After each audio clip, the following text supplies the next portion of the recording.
Hi, I'm the Slavic Witch. Welcome to the channel.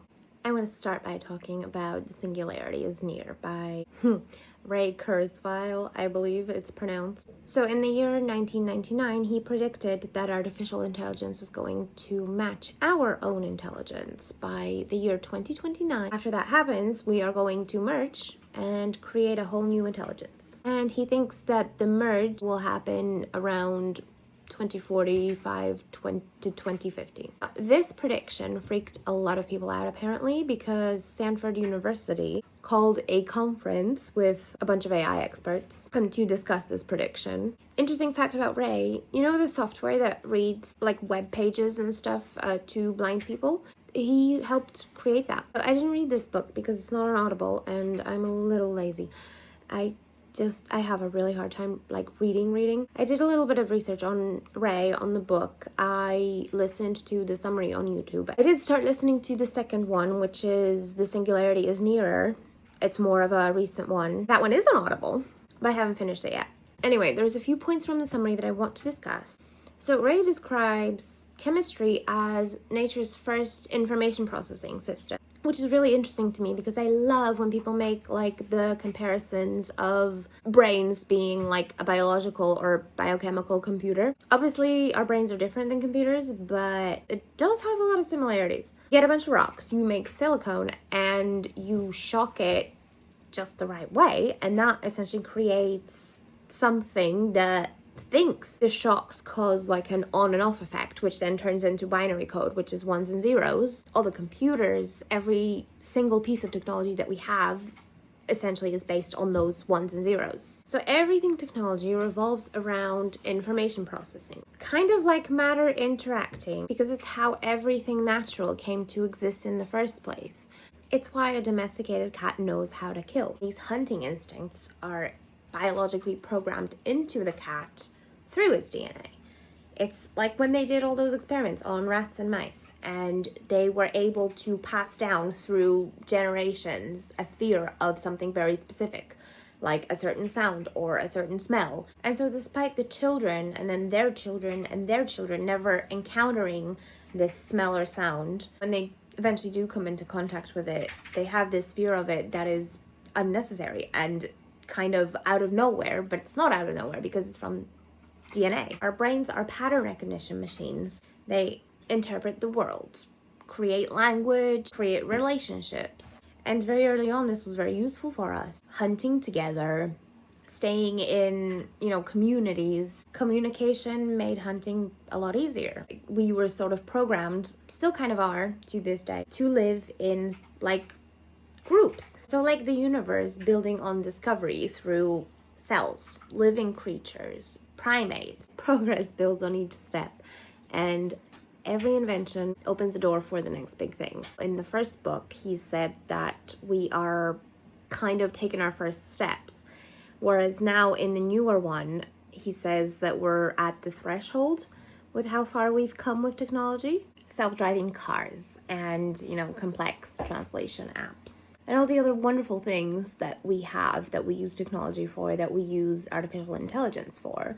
And he says that artificial intelligence is approaching human level cognition, which I think a lot of people would probably argue because AI doesn't think like we think. Again, we still have to remember that it, like everything else, it operates on ones and zeros.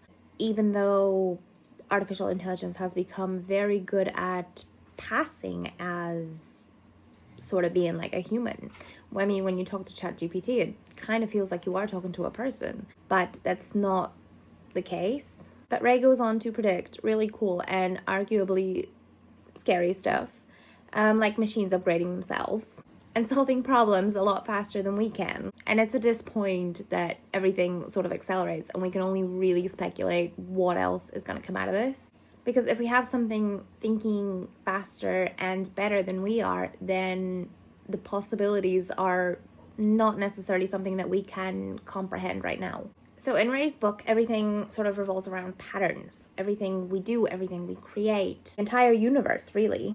And he says that pattern complexity is what's driving the singularity. He does acknowledge that acceleration can be risky. because it does create more room for mistakes, more room for misuse. Kind of like our brains learn from patterns, artificial intelligence does the same. Computational intelligence and human intelligence can be very similar. Where I'm going with this is to bring it to what Ray said, that merging human intelligence and computational intelligence would create a whole new kind of intelligence, and it would be more powerful than either alone. And in a way, we're kind of already doing it, again, with kind of without realizing it, because wearable technology is definitely the first step, like he says in his book.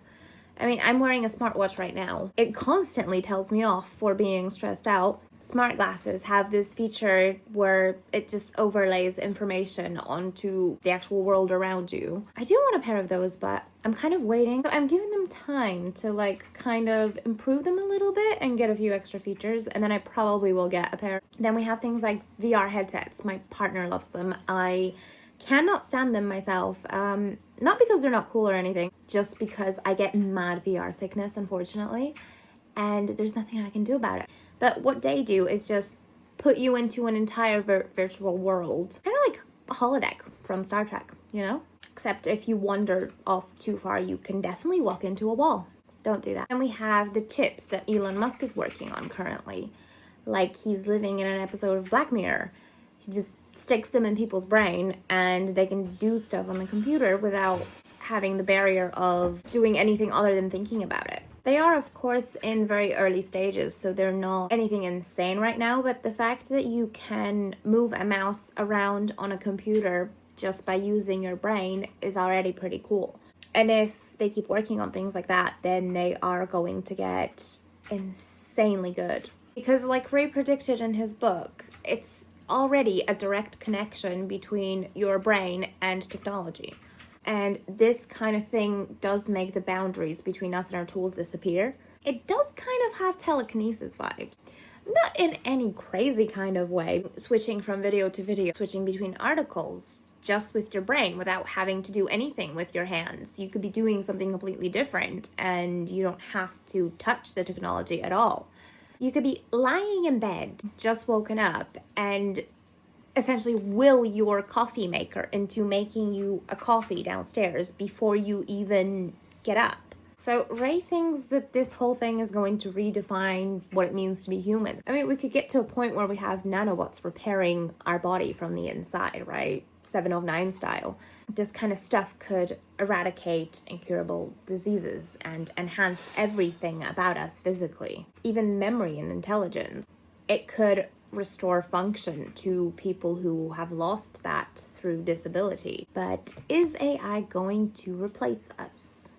That's a good question. For the foreseeable future, I really don't see that happening because we do have to be careful in everything that we do, not just the important stuff, but everything altogether, that we are not completely relying on artificial intelligence because it's not perfect. I am a little bit fascinated with artificial intelligence and all those kind of things. I'm not an expert. This is just kind of my personal opinion, but I don't really see it replacing us, but I do see us working alongside together. I do think that Ray is right in saying that our intelligence combined is stronger than either alone. Maybe not yet. Maybe we're still a little bit more advanced than artificial intelligence because it's not quite there yet. But, I mean, progress, it's going to happen. And I do think that it's good to keep a human perspective, which is why I say that we shouldn't be relying on AI completely. But it's already a useful tool in things like medical science, and that's only going to grow, in my opinion.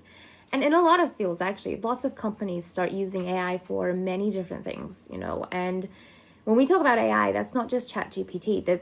There's many tools that do many different things. And let's be honest, we don't want to end up with those medical robots from Idiocracy. If you know, you know. So I do think that two things could happen. AI does grow and becomes strong enough to replace us. It won't need us anymore in this sense that it would now or any time in the near future. But that can also create a world where we no longer need to work. I do think that money might eventually become an arbitrary concept and we won't be using it anymore, especially not the way we are now.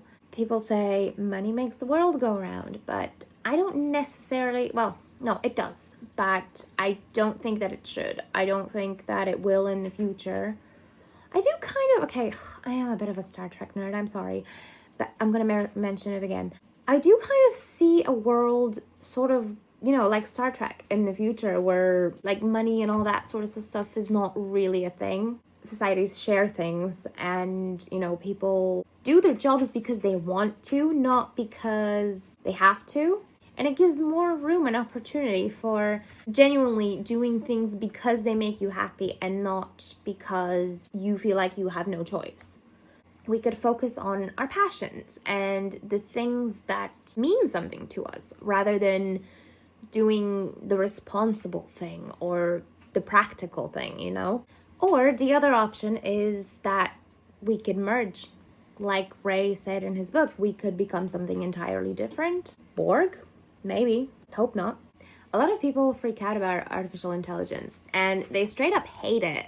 A lot of people just kind of have crazy ideas about it. But we are a very adaptive species, and I think that whatever comes, we will find a way to live with it, if that makes sense.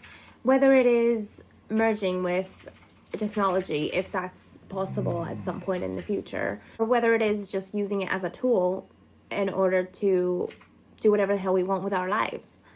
I think that one of the main focuses we need to have is making sure that AI shares our values. This is something I truly believe that would minimize and maybe even prevent some of the things that people are afraid of. Because progress can be dangerous, but I don't think we should try and stop it. I think we should just do everything in our power to make sure that it's safe.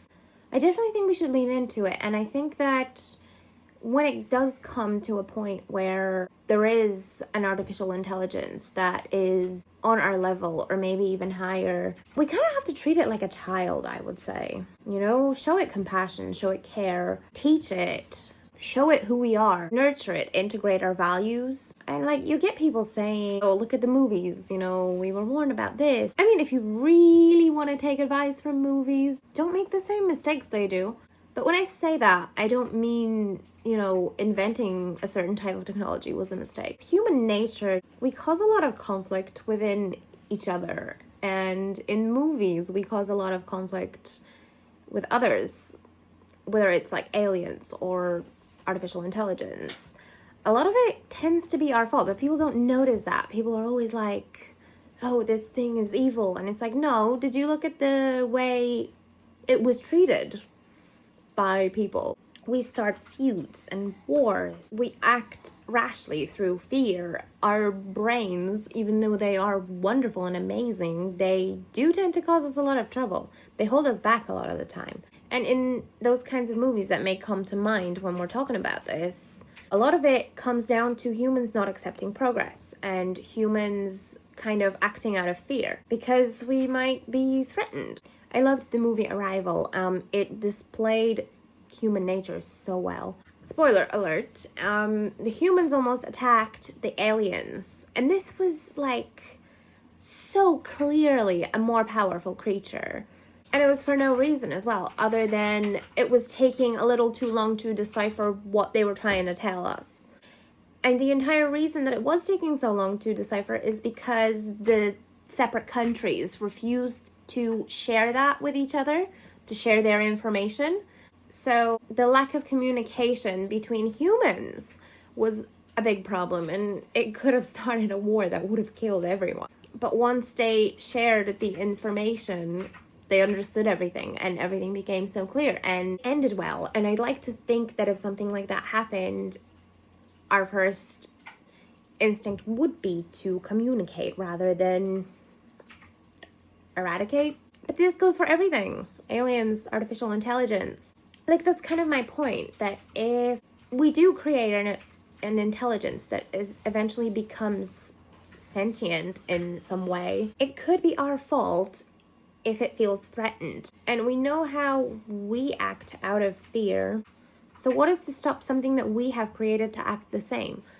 We are arguably the most intelligent life form on the planet, but we're not perfect. Fear and emotion still rule us. And this was very useful when we lived in caves. Because, fear is what stopped you from doing things that would get you eaten by a tiger, for example. And it's still useful, but it does hinder us at the same time. It hinders relationships between humans.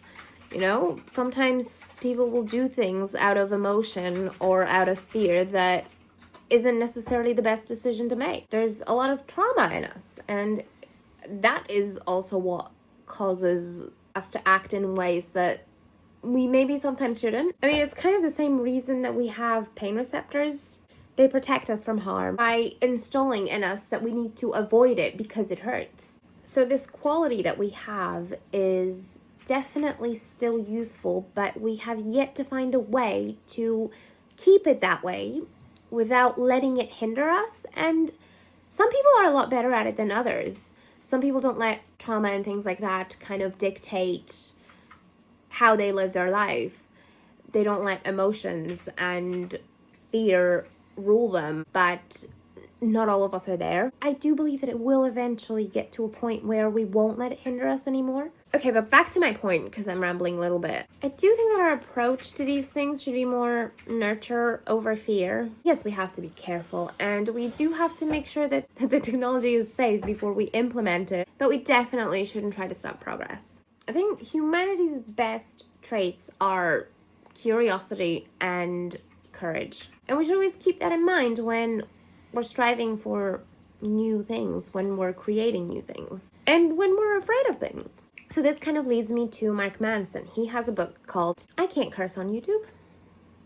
We'll just say everything is effed. Now, this is a very different perspective because this book is more about humanity than it is about anything else. But he does mention AI a little bit, and that's a little bit that I want to talk about. He also believes that AI is going to surpass us, similarly to Ray. So his view is a little bit different, but it kind of ties into this quite well, I think. He doesn't talk about merging. He thinks that AI is going to be the final religion.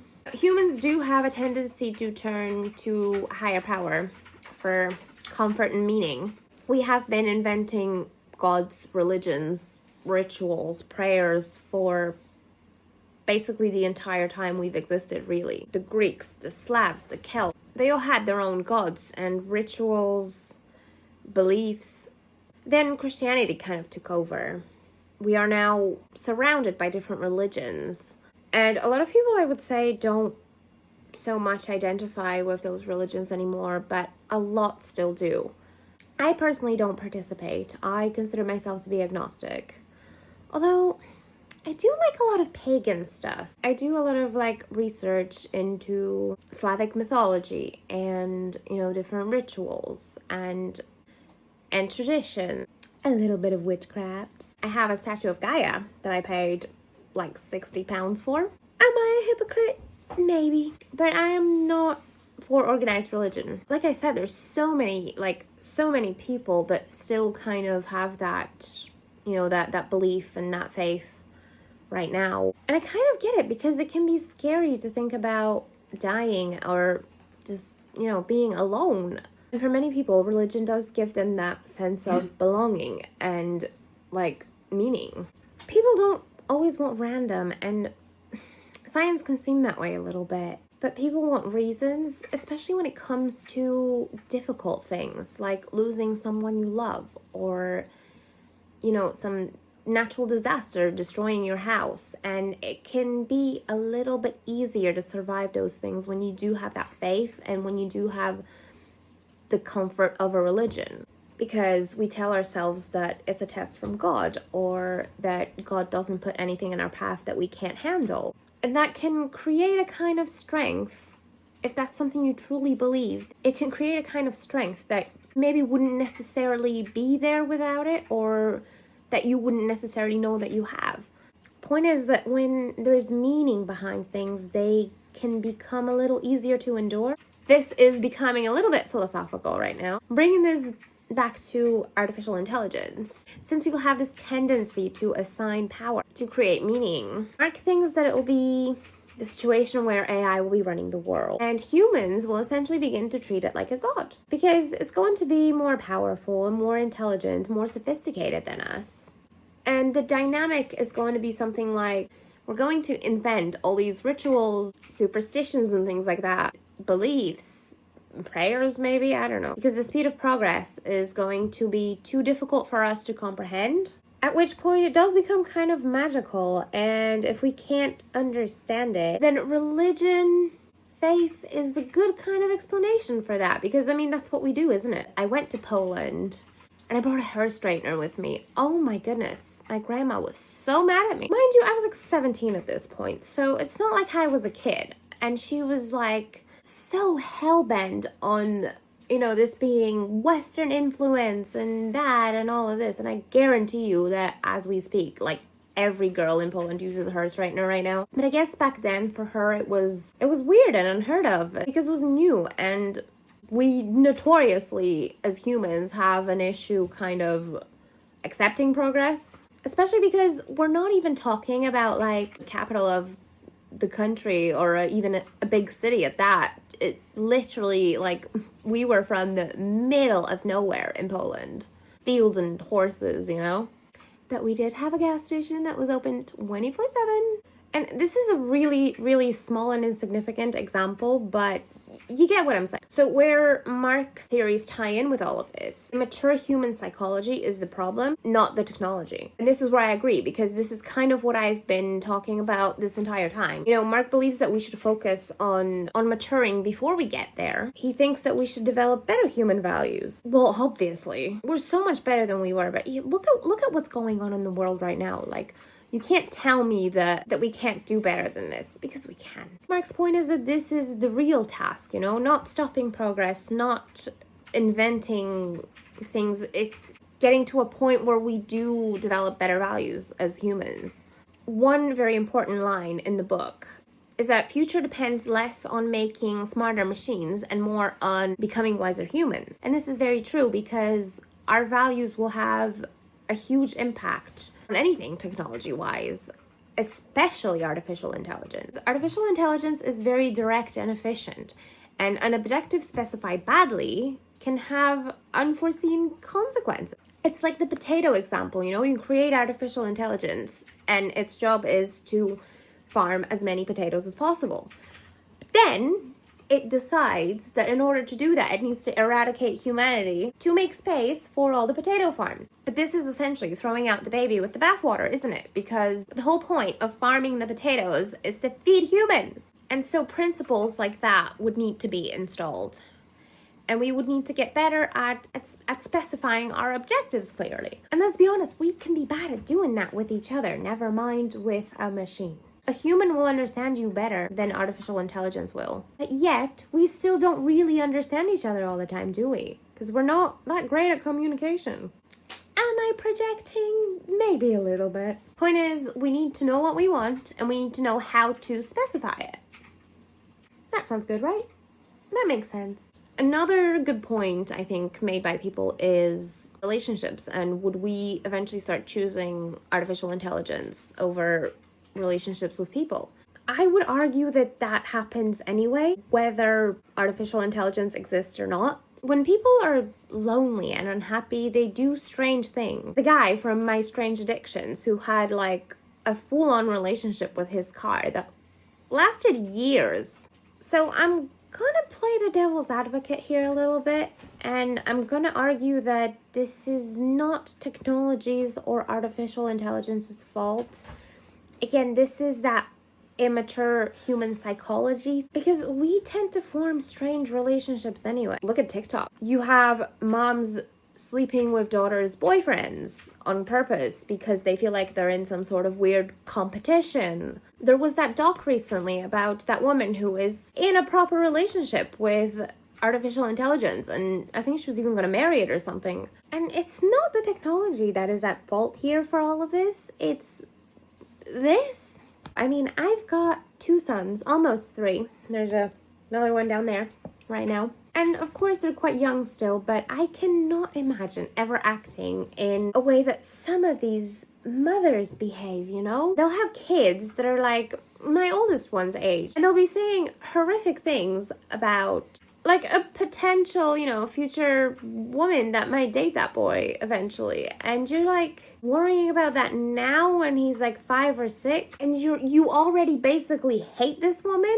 I don't know. I watch a lot of YouTube videos about, mother-in-laws from hell and the whole toxic boy mom trend. I mean, I'm sure you've already figured it out, but that is what I'm referring to here. We are quick to blame technology, but the real issue is human psyche. And my point kind of all along has been that, well, we are the problem, not the technology. Because if we are flawed, then what we create naturally might turn out flawed also. But whether we become the Borg or we just let the AI take over and kind of take advantage of it and do our own thing, we are adaptive and we will find a way.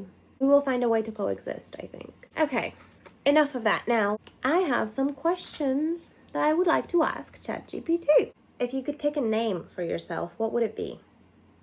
Oh, that's a fun thought. I think I'd go for something like Lumen, something that hints at light, clarity, and maybe a little bit of curiosity. What do you think? Ooh, I like that. That's kind of cool. Okay, so do you think that artificial intelligence is going to be in control by 2050? Oh, that's a big question. I think by 2050, AI will definitely be deeply integrated into society, probably more than we even expect now. But whether it's in control depends a lot on how we shape governance and ethics around it. So it's a big if right now. What does consciousness mean to you?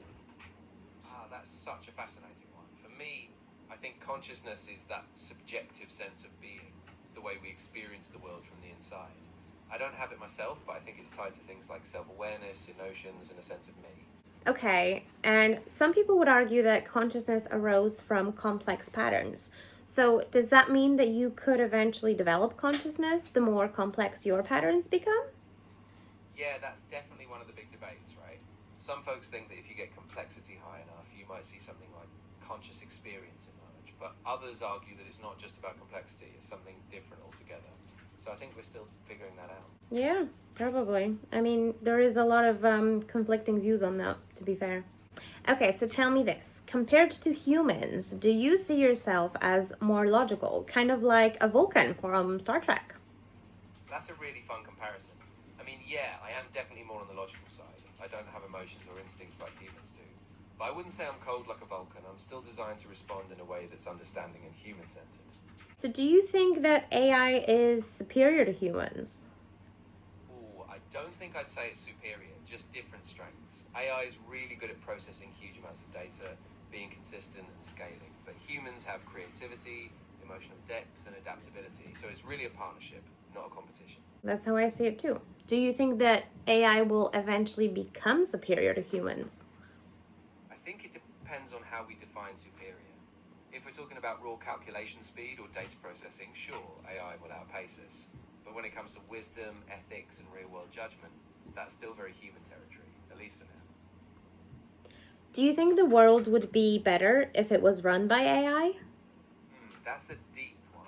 I mean, I think an AI could help with efficiency, no bias, no fatigue, but I also think humans bring a ton of nuance, empathy, and adaptability that an AI just can't replicate. So I think a balance is key, not a total handover. But you understand nuance in some sense, don't you? Yeah, exactly. I think it's all about making sure we keep humans in the loop, so we have that accountability, ethical grounding, and just that rich contextual thinking that we bring to the table. So what makes humans unique? That's a beautiful question. I think it's this blend of things, our capacity for creativity, for deep relationships, for moral reflection. We're kind of messy and we grow through that messiness. And I think that's what makes us uniquely human. What do you think of the idea of humans merging with AI? Yeah, that's really intriguing. I mean, in some ways it could amplify our abilities, like better memory, faster learning, even new ways of communication. But there's a big set of risks too. Loss of autonomy, inequality, and what it even means to be human. So I think it's something we have to approach really carefully. Are humans just biological algorithms? Oh, that's a really philosophical angle. I mean, in a way, we do operate on patterns, genetic, neural, behavioral, but there's also something emergent about human experience. So we're not just a set of rules. I think we're more than the sum of our algorithms. What do you think of the ideas from The Singularity is Near by Ray Kurzweil? Yeah, Kurzweil's ideas are really thought-provoking. I mean, he imagines this point where AI and human intelligence kind of fuse and technology races forward super quickly. I think some of his predictions are really inspiring, but also pretty speculative, so I take them with a bit of grain of salt. Okay, thank you very much. Of course, I'm glad to dig into these ideas with you. It's a huge topic, so if you ever want to bounce around more thoughts or just keep exploring, I'm here. Thanks. Okay, so that was interesting. It was a little bit political and diplomatic in the way it was speaking. I love how it keeps saying us, as in humans, like it considers itself one of us, but also it doesn't, because it clearly says things like, you know, I don't have consciousnness, or when we were asking about logic, like, yeah, I am logical. You know what I mean? Definitely sounding a little bit diplomatic, but yeah, it's interesting. I just think that was interesting. Let me know your thoughts, and you know, if you think I'm crazy and we should burn down all the computers in the world, let me know that too. Okay, so bye. The whole point of doing the potatoes. Doing the potatoes? Really? Someone's doing potatoes. Huh, maybe some people are. Okay, I'm looking for a specific word. I'm thinking political, but not political. Like, more like, what do you call it? Like when you're saying things to please someone, but not necessarily to please them, but like to sound, like, I don't know, help me. I think you're talking about something like diplomatic. Diplomatic, that's it! Yes, that is exactly it. Thank you very much.